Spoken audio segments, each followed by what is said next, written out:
소설 주홍 글씨로 유명한 미국의 나다나엘 호손이라는 분, 지난 1850년에 큰 바위 얼굴이라는 단편 소설을 발표했습니다.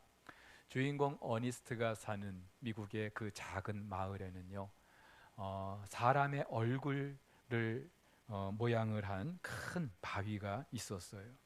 어린 시절 어니스트는 어머니로부터 언젠가 저 바위 얼굴을 한 그 사람이 나타날 것이라고 그렇게 일러 주었고요.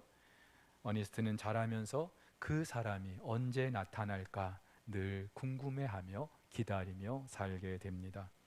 그러면서 이 사람이 혹시 그 큰 바위 얼굴이 아닐까 싶었던 사람들도 있었어요. 그 중에는 돈 많은 재력가도 있었고, 또 싸움에서 용감하게 싸웠던 장군도 있었고요. 성공한 정치인도 있었습니다.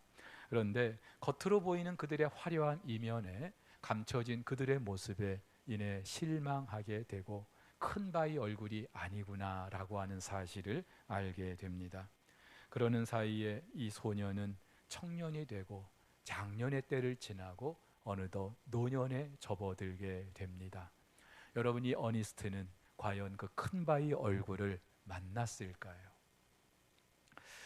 사도행전 2장에서 우리는 오순절에 오신 성령으로 말미암아 나타난 일들을 여러 가지 다뤘습니다.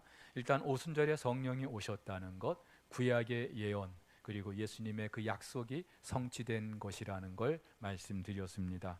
그리고 예수 그리스도로부터 시작한 하나님 나라가 이 땅에서부터 시작하게 되는 그런 중요한 계기가 되었다라고도 말씀을 드렸어요. 그러면서 그 하나님 나라의 백성을 부르시는 일, 그들이 하나님 나라 백성이 되게 하시는 일, 바로 성령께서 하셨다라고도 말씀을 드렸습니다.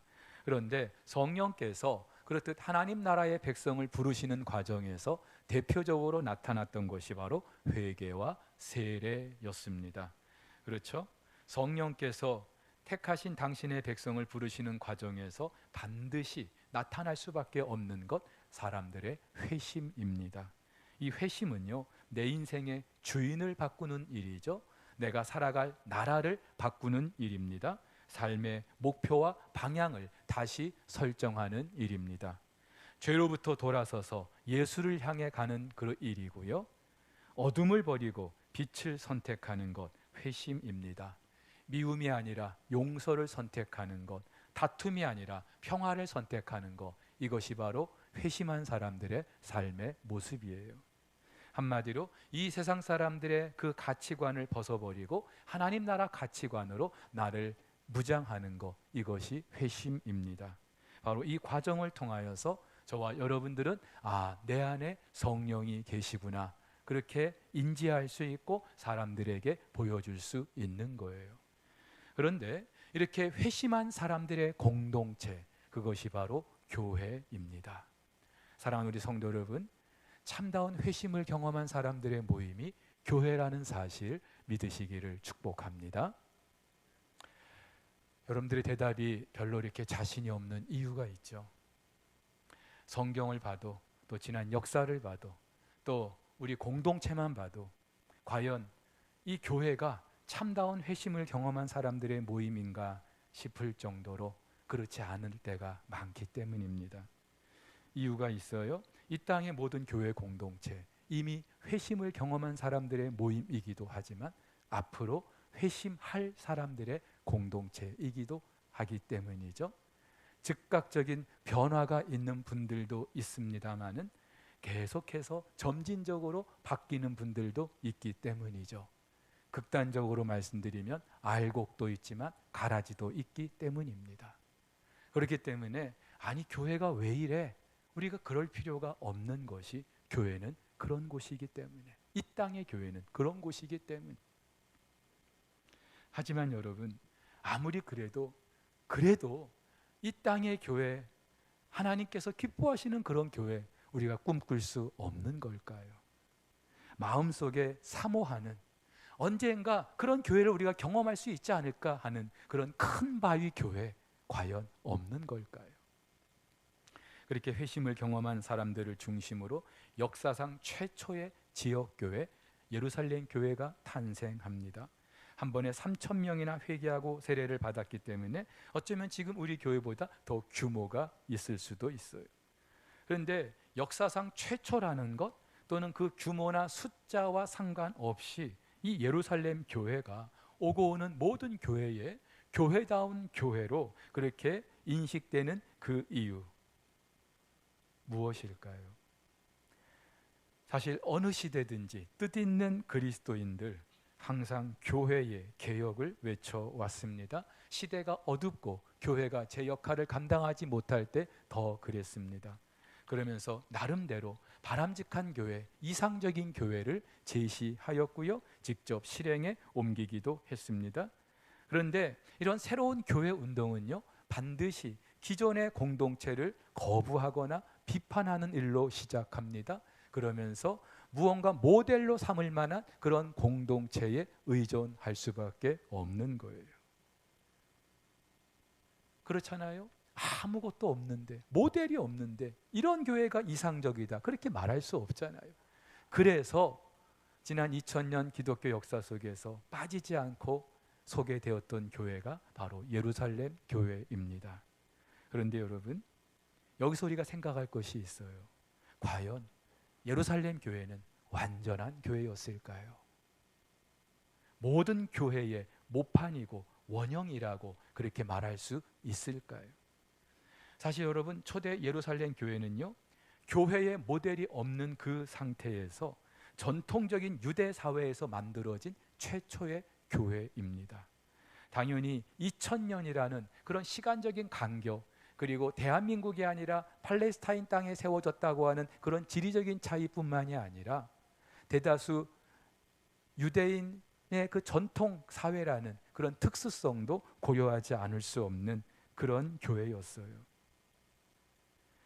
하지만 여러분, 그래서 이 초대 예루살렘 교회가 모든 교회의 본보기다 그렇게 말할 수 있을 수 있어도 또 반드시 그런 것도 아니라는 사실, 실제로 이후 사도행전의 기록만 봐도 잘 알 수 있어요. 완벽한 교회 아니었어요. 아무런 문제가 없는 교회 아니었어요. 그래서 아무리 좋아 보여도 무조건 이 예루살렘 교회 그 틀에 우리가 끼워 맞출 수는 없는 거예요. 지금 저와 여러분들이 꿈꾸는 교회, 지금 여기서 가장 이상적인 그런 교회를 우리가 만들어 가야 하기 때문이죠. 하지만 그래도 무언가 우리에게 모델이 될 만한, 모범이 될 만한 그런 큰 바위 교회는 있어야 되지 않겠습니까? 역사적으로 실제하지 않았다 할지라도 뭔가 우리의 뇌리 속에, 우리의 가슴 속에 그런 교회는 있어야 되지 않겠습니까? 그런 면에서 이 초대 예루살렘 교회가 저와 여러분들에게 어떤 힌트를 줄 수 있을까요? 사실 오늘 본문은요, 교회는 이래야 합니다 라고 하는 차원에서 많은 설교자들에 의해서 소개되었던 그런 성경입니다. 그러나 오늘 저는 그 교회의 어떤 그 기능보다도 교회가 무엇인지, 그 교회의 정체성이라는 차원에서 두 가지 여러분들과 함께 나눠보기를 원합니다. 첫 번째, 예루살렘 교회는요, 예수 그리스도가 교회의 머리가 되신 공동체였습니다. 누구보다 교회를 많이 세웠고 사랑했던 바울은요, 골로새서에서 이렇게 말합니다. 그는 누굽니까? 예수 그리스도는 몸인 교회의 머리라. 그렇죠. 바울은요, 예수 그리스도가 이 교회의 머리라고요. 그러면서 교회는 그분의 몸을 이루고 있다고요. 여러분, 몸과 머리는 뗄래야 뗄 수 없는 그런 유기적인 관계에 있습니다. 머리 없는 몸, 몸 없는 머리는 생각할 수 없기 때문에. 근데 예수 그리스도와 교회의 관계가 그렇다는 거예요. 그런데 특별히 예수 그리스도는 이 교회의 머리가 되신다. 당연하죠. 예수 그리스도의 십자가 그 보혈로 만들어진 공동체가 교회이기 때문에, 그래서 하나님께서는 이 교회 공동체를 통하여 당신의 아들을 보고 계시기 때문에, 그래서 전 우주적으로 하나님이 가장 귀하게 여기시는 공동체 교회이기 때문입니다. 여러분, 예수께서 교회의 머리 되신다는 이 말은 교회는 오로지 그 예수 그리스도로부터 생명을 이어받을 수 있는 공동체라는 것이죠. 그리고 교회의 주인은 바로 예수 그리스도라는 것을 말해주고 있는 거예요. 그 어떤 사람이 아니라 예수께서 이 교회의 주인이라는 말이죠. 그런데 예루살렘 교회가 그랬어요. 오늘 42절이 이 사실을 말해주는데, 그들이 사도의 가르침을 받아 서로 교제하고 떡을 떼며 오로지 기도하기를 힘쓰니라. 이 문장은요, 일단 한 개의 동사와 네 개의 목적으로 구성되어 있는 문장입니다. 그래서 이렇게 바꿔볼 수 있어요. 그들은 사도의 가르침을 받는 일과 서로 교제하는 일, 즉 떡을 떼는 일과 기도하는 일에 힘썼다. 한글 성경은 오로지 기도에 힘쓰니라 해서 힘쓴다라는 동사가 이 기도만을 말하는 것으로 그렇게 기록되어 있는데, 헬라어 원문에는요, 네 가지 목적어를 모두 다 포함하고 있는 동사가 힘쓰다라는 거예요.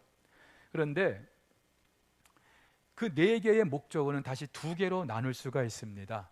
가르침과 교제. 그리고 그 교제가 무엇이냐? 바로 떡을 떼는 일과 기도하는 일이다. 이렇게 여러분들이 이해하시면 좋을 것 같아요. 자, 그렇다면은 이 예루살렘 교회가 예수께서 머리 되신 교회라는 사실을 좀 더 구체적으로 우리가 어떻게 알 수 있습니까? 첫 번째, 예루살렘 교회는 사도의 가르침이 있는 교회였다는 거예요. 온전한 말씀이 선포되고 또 가르쳐지고, 또 교회는 그 말씀을 배우는, 겸손히 배우는 공동체였다는 것이죠. 여러분, 몸인 교회에서 이 가르침과 배움이 왜 중요합니까? 우리 몸은요, 항상 머리의 지시를 받아 움직입니다. 머리의 통제 아래 있을 때 우리는 건강한 몸을 이룰 수 있는 거예요. 만약에 우리 몸이 머리의 통제를 받지 않는다면 아무 쓸모가 없게 되는 것이죠. 당시 예루살렘 교회는 이제 갓 시작한 공동체입니다. 그 전에 교회다운 교회가 어떤 교회인지 알 수도 없었고 존재하지도 않았어요. 당연히 교회의 정체, 그 사역에 대해서 아는 게 하나도 없는 상태입니다. 하지만 그렇다 할지라도 이 교회는 예수께서 머리 되시는 공동체이죠. 그렇다면 어떻게 해야 되겠어요? 이 교회는 예수의 가르침을 받을 수밖에 없는, 예수가 어떤 분인지 알아갈 수밖에 없는 그런 공동체라는 거예요. 그래서 지난 3년 동안 예수님과 함께 했던 그 제자들, 사도들이 예수님께서 3년간 그들에게 하셨던 그 말씀, 그리고 그들에게 보여주셨던 그 삶을 토대로 지금 이 교회를 가르치고 있는 겁니다. 그리고 교회는 그 사도들의 가르침을 통하여 그 교회가 무엇인지, 한마디로 이 교회의 머리이신 예수님이 어떤 분인지 배우고 있는 거예요. 그렇다고 사도들이 임의로 이 일을 하는 게 아니라 하나님께서 그들이 이 일을 하도록 권위를 부여하셨기 때문이죠. 사랑하는 우리 성도 여러분, 우리가 사도행전의 기록을 보면은 오순절 성령 강림 이후에 사도들이 가장 중점적으로 그들이 사역했던 것, 바로 하나님의 말씀을 가르치는 일이었어요. 당연하죠. 교회의 머리이신 예수가 어떤 분인지 알아야 될 거 아닙니까? 이 교회가 어떻게 탄생하게 됐는지 알아야 될 거 아닙니까? 교회를 하나님께서 왜 세우셨는지 알아야 될 거 아닙니까? 여러분, 신앙생활은 하나님을 경험하는 거라고 말씀드렸어요. 경험하기 위해서는 알아야 되는 거죠. 근데 알기 위해서는요, 하나님을 알기 위해서는 가장 기본적으로 하나님 말씀을 가까이 할 수밖에 없는 거예요. 하나님의 말씀을 멀리하면서도 나는 하나님을 알려고, 하나님을 경험하려고, 넌센스입니다. 따라서 저와 여러분들이 정말로 하나님을 알고 싶다면 우리는요, 정말로 말씀을 가까이 할 수밖에 없는 거예요. 무엇보다도 교회를 세우신 그 성령님은 진리의 영 되시기 때문이죠. 그렇다면은 지금 예루살렘 교회가 사도들이 가르치는 일에 그렇게 힘썼던 이유, 성도들이 배우는 일에 그렇게 힘썼던 이유, 이 한 가지 사실을 통해서도 교회의 머리가 예수 그리스도라는 사실을 알 수 있는 거예요. 또 하나, 예루살렘 교회가 예수님이 머리 되신 교회라고 하는 사실은, 이 공동체는 교제가 있는 그런 공동체였다는 사실이 말해주고 있습니다. 그런데 여기서 이 교제라는 헬라어 코이노니아, 여러분 많이 들어보셨을 거예요. 그러면서 우리는 이 코이노니아라고 한 단어를 사람들 간의 그런 교제와 나눔에 우선적으로 사용할 때가 있는데, 사실은요 하나님과 우리 성도와의 교제를 위하여 사용된 단어입니다. 그래서 바울은 이렇게 말하고 있어요. 너희를 불러 그의 아들 예수 그리스도 우리 주로 더불어 교제케 하시는 하나님은 미쁘시도다. 다시 말해서 하나님께서 우리를 불러주신 이유는 하나님의 아들 예수 그리스도와 교제하게 하시려고, 한마디로 예수님이 어떤 분인지 함께 만남의 그 시간을 통하여서 알아가고 그분의 지시를 받고 그분의 뜻을 알아가는, 이것이 하나님께서 우리를 부르신 그 목적이라는 것이죠. 그러면서 오늘 누가는요, 오늘 이 예루살렘 교회가 그리스도와 교제하는 일을 위하여 힘썼던 것 두 가지를 말하는데, 그 중에 하나는 떡을 떼는 거였어요.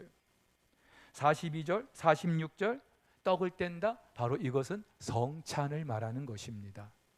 예수께서도 마지막 날 만찬 자리에서 잔을 나누시고 떡을 떼주시면서 받아 먹으라, 마시라, 너희를 위하여 흘리는 나의 피 나의 살이다, 그렇게 말씀하셨어요.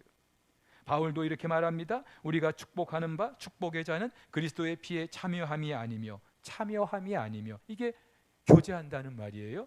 우리가 떼는 떡은 그리스도의 몸에 참여함이 아니냐. 우리가 어떻게 예수 그리스도와 교제를 할 수 있어요? 성찬의 자리에서. 그래서 예수님께서도 당신이 다시 오시는 그날까지 나를 기념하여 이것을 행하라고 말씀하셨던 거예요. 그냥 의식 한번 치르는 데 의미가 있는 것이 아니라 성찬을 나누는 가운데 예수께서 어떤 분인지, 나를 위해 어떤 일을 이루셨는지, 우리가 어떻게 살아야 하는지 알 수 있다는 말이에요. 머리이신 그분의 뜻을 알고 그분의 지시를 따를 수 있는 그런 자리가 성찬의 자리라는 거예요. 아울러서 기도도 마찬가지죠. 여러분, 우리 그리스도인들에게 기도는요, 하나님을 깊이 알아가는 그런 통로가 되는 줄 믿습니다. 깊은 기도를 해보신 분들은 알아요. 시작은 내 문제, 내 안타까운 문제, 속상한 문제, 이걸 하나님께 아뢰기 위해서, 해결받기 위해서 기도의 자리에 들어갔는데, 기도하다 보면은요, 어느 순간 나를 찾아오시는 우리 주님의 따뜻한 그 손길을 느끼게 되고요, 자비로운 그 음성을 들을 수 있는 게 바로 기도의 자리예요. 기도는요, 무조건 이거 해주세요, 저거 해주세요, 떼쓰는 자리가 아니에요.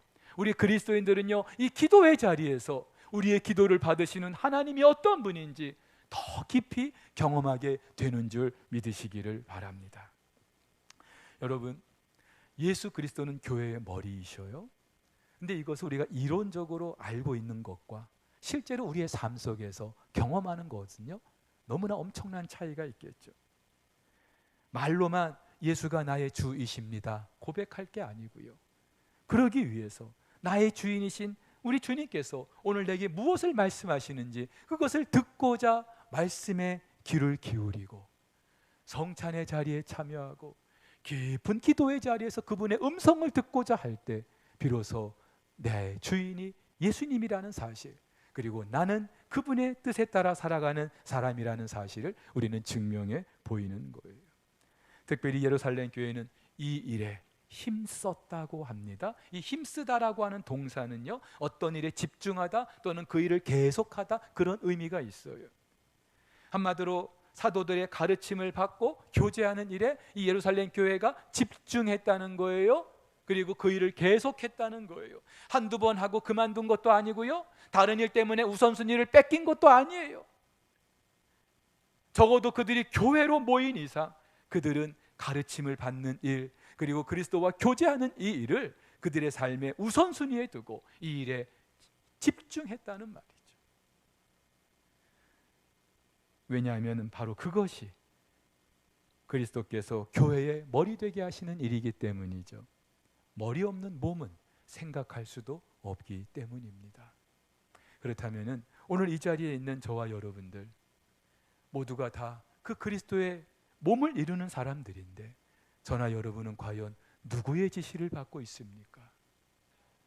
누구와 내 삶의 주인입니까? 누가 이 교회의 주인입니까? 사랑하는 우리 성도 여러분, 예수께서 그 어떤 자리에서도 예수께서 이 교회의 주인 되심을 믿으시기를 바랍니다. 그래서 내 생각이 좀 앞설 수가 있어요. 내 생각을 좀 관철하고 싶을 때도 있어요. 그때마다 이 교회의 주인이 누구이신지를 한 번 더 기도하고 고민하고 생각해 볼 수 있는 저와 여러분 될 수 있기를 예수님의 이름으로 축복합니다. 또 하나요, 예루살렘 교회는 예수님이 머리 되심과 동시에 그리스도인 서로가 지체가 된 몸 공동체였습니다. 그렇죠? 예수님이 이 교회의 머리가 되신다면 저와 여러분은 그 몸을 이루는 사람들이죠. 그리고 그 몸에는 다양한 지체가 있기 마련이에요. 그래서 바울도 이렇게 말합니다. 이와 같이 우리 많은 사람이 그리스도 안에서 한 몸이 되어 서로 지체가 되었느니라. 예루살렘 교회가 그랬다는 거예요. 어떻게 알 수 있습니까? 오늘 두 가지를 통해서 알 수 있는데요. 하나는 그들은 함께 음식을 나누는 공동체였습니다. 46절을 보면은 그들은 집에서 떡을 떼고 기쁨과 순전한 마음으로 음식을 먹었다. 일명 식탁 공동체였다는 말이에요. 여러분, 함께 밥을 먹는다는 건 그만큼 가깝기 때문이죠. 생판 알지도 못하는 사람하고 밥 먹는 거 여간 부담스러운 일 아닙니다. 마음이 서로 통하지 않는데 같은 식탁에 앉아있다 여간 불편하지 않아요. 차는 한 잔 마실 수 있을 거예요. 그러나 밥을 같이 먹는다, 이거는 그만큼 가깝기 때문에 할 수 있는 일이에요. 그래서 가족을 식구라고 하잖아요. 같이 밥상 공동체에서 함께 숟가락을 나누는, 밥을 나누는. 특별히 경제 상황이 지극히 열악했던 1세기 그리스도인들에게 있어서 함께 밥을 식탁에서 식사를 하게 되었다, 이것만큼 복음도 없을 거예요. 근데 여러분 아시잖아요. 그냥 밥 같이 먹는다고 가족 아니잖아요. 때로는 의무적으로 마지못해 먹을 때도 있잖아요. 먹는 내내 불편할 때도 있잖아요. 근데 여러분 이상하죠? 특별한 맛있는 반찬이 없는데도 그냥 열무에 고추장 넣어서 싹싹 비벼서 먹는데도 그렇게 맛있을 수가 없어요. 왜요? 사랑하는 사람과 함께 밥을 먹을 때. 여러분 경험해 보셨을 거 아니에요? 이유가 있죠. 사랑하는 사람과 밥을 먹을 때는요, 굳이 얼굴에 가면 쓰지 않아도 되거든요. 가족이 그렇잖아요. 가족끼리 밥 먹으면서 정장 차림에 격식을 다 갖추고 그렇게 먹습니까? 요즘같이 더울 때는요, 솔직히 팬티 차림으로도 밥 먹지 않습니까? 여러분 밥을 같이 먹는데 얼굴에 밥풀이 묻었어요. 가깝지 않으면은요, 얼굴에 밥풀이 묻었다 말도 못해요. 얘기도 꺼낼 수가 없어요. 그리고 나서 나중에 추잡하다 뒤에서 욕하는 거예요. 가깝지 않기 때문에. 좀 더 가까운 사람들은요, 당신 얼굴에 밥풀 묻었네, 그렇게 이야기해 줄 수 있는 거예요. 근데 진짜 가까운 사람은요, 그 밥풀 떼서 자기가 먹는 거예요. 그 정도로 솔직한 관계, 꾸밈이 없는 관계, 감출 게 없는 관계, 그것이 바로 같이 음식을 나누는 공동체이고요. 그것은 서로 지체가 되었기 때문에 가능한 일이에요. 여러분 우리 몸의 지체를 가만히 보세요. 내가 어디가 아파요. 그러면 가장 먼저 인식하는 것이 머리죠. 그리고 나서 그 아픈 곳에 무엇이 먼저 갑니까? 손이 먼저 가는 거예요. 내 손이 먼저 가는 거예요. 다른 사람의 손이 아니라 내 손이 먼저 가는 거예요. 어딘가 내 신체 중에 가리고 싶은 부분이 있어요. 감추고 싶은 게 있어요. 누가 가려줍니까? 내 지체가 가려주는 거예요. 이게 지체인 거예요. 가족인 거예요. 예루살렘 교회가 같이 음식을 먹었다. 그것도 기쁨과 순전한 마음으로 음식을 먹었다. 여러분 이 구절에 담겨있는 그 의미가 엄청난 거예요. 그들은 서로 지체가 되었다는 말이에요. 또 하나, 그들은 소유를 나누는 공동체였습니다. 자기가 가진 걸 다 내놨어요. 44절 45절을 보면은 믿는 사람이 다 함께 있어 모든 물건을 서로 통용하고 또 재산과 소유를 팔아 각 사람의 필요를 따라 나눠주었다. 4장에도 보면은요, 믿는 무리가 한 마음과 한 뜻이 되어 모든 물건을 서로 통용하고 자기 재물을 조금이라도 자기 것이라 하는 이가 하나도 없었다. 심지어 이렇게도 말합니다. 4장에 그 중에 가난한 사람이 없으니 이는 밭과 집 있는 자는 팔아 그 판 것의 값을 가져다가 사도들의 발 앞에 두매 그들이 각 사람의 필요를 따라 나누어 주었다. 예, 예루살렘 교회는 네 것 내 것 구분하지 않고 그냥 통용했대요. 그리고 그 성도들 중에 어려운 이들이 있으면 집 있는 사람들, 밭 있는 사람들이 내놓아서 그걸 팔았어요. 그걸 가지고 없는 사람들의 필요를 채웠다고 합니다. 그래서 그 공동체 안에 가난한 사람들이 없었대요. 굉장히 이상적이고 또 지금으로 하면은 너무나 급진적인 그런 모습이 아닐 수 없습니다. 근데 사실 여러분, 가족이 그렇잖아요. 가족은요, 경제가 공유된 공동체 아닙니까? 그 중에는 남편 따로 아내 따로 그렇게 딴 주머니 차고 있는 가정들도 많이 있습니다만은 대개 한 집안의 가장이 경제 활동을 해서 돈을 벌어오면 그것 가지고 함께 골고루 나눠 쓰는 게 가족 아닙니까? 그렇게 볼 때에 예루살렘 교회는 그 모습을 제대로 지금 보여주고 있는 거예요. 근데 여러분, 그렇다고 우리가 한 가지 오해하지 말 것은, 그럼 목사님, 교회는 이래야 되는 겁니까? 우리 그리스도인들은 자기 것 하나도 없이 무조건 목사님한테 다 바치고 목사님이 필요에 따라서 다 나눠주고 그런 공산주의여야 된단 말입니까? 아니죠. 아니에요. 성경은요, 분명히 우리들의 사유재산을 인정하고 있습니다. 오늘 예루살렘 교회가 이렇게 할 수 있었던 거는요, 사도들이 시켜서 한 게 아니에요. 아무개 집사 땅 팔아, 아무개 권사 집 팔아, 그렇게 해가지고 한 게 아니에요. 자발적으로 성령께서 그들을 찾아오셔서 교회 공동체가 되고 보니까 그 공동체 안에 없는 사람들이 눈에 보이는 거예요. 불쌍히 여기게 되는 거예요. 그러면서 내 것이라도 내놓아서 그들의 필요를 채워주고 싶은 거예요. 순전히 자발적인 그런 헌신으로 지금 이러한 일들이 이루어지고 있다는 사실입니다. 왜 그랬을까요? 지체는 그런 거 아닙니까? 가족은 그런 거 아닙니까? 아들이 힘들어하는데 나 모른 채 하는 아버지 어디 있습니까? 누님이 경제적으로 많이 힘들어하는데 좀 넉넉한 동생이 너는 너고 나는 나야 그렇게 모른 채 합니까? 그게 가족입니까? 아니잖아요.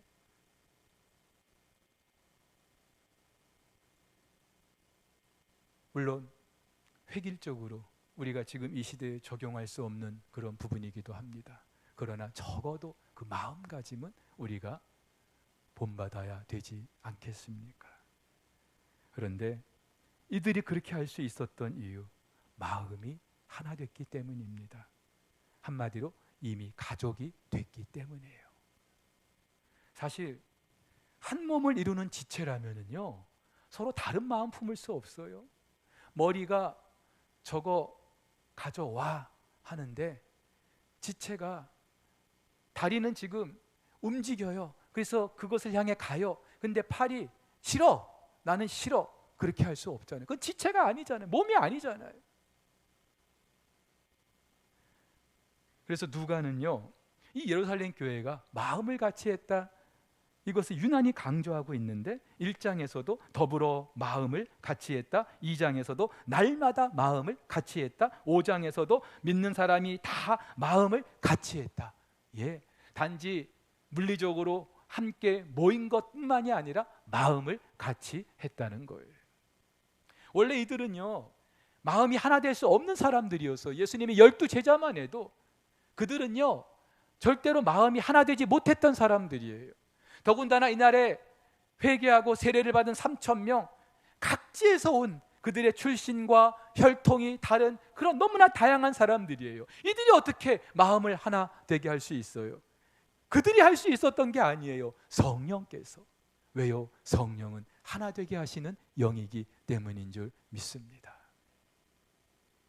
그래서 바울은요, 유난히 많은 문제로 골머리 앓았던 고린도 교회를 향하여 이렇게 말합니다. 형제들아, 내가 우리 주 예수 그리스도의 이름으로 너희를 권하노니 모두가 같은 말을 하고 너희 가운데 분쟁이 없이 같은 마음과 같은 뜻으로 온전히 합하라. 같은 말을 하래요. 같은 마음을 품으래요. 같은 뜻을 가지래요. 그게 교회라는 것이죠. 한 몸이라는 것이죠.